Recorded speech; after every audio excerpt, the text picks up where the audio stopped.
मावचे भावन भयणो, हें सांगता आसतना जेजू आमकां हेंय सांगूंक सोदता की आमकां दर एक जाणां क्रिस्तांवांक एक प्रवाद्याचें कार्य दिल्लें आसा.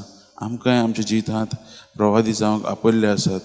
देवाची राज परगटूंक आनी देवा लागीं दुसऱ्यांक जे कोणाक आजून देव मेळोंक ना तांकां हाडूंक हें आमकां एक प्रवाद्याचें कार्य दिल्लें आसा. आनी आमी देवा लागीं वेळ सारून ताचेच हे गूण जे आसात वा ताचेच आज्ञा वरवीं ही आज्ञा पाळूंक आनी ताचें राज मुखार व्हरूंक आमकां सांगलेलें आसा. आनी आमी हें कोत्तले ताचे लागीं वेळ सारूंक जाय.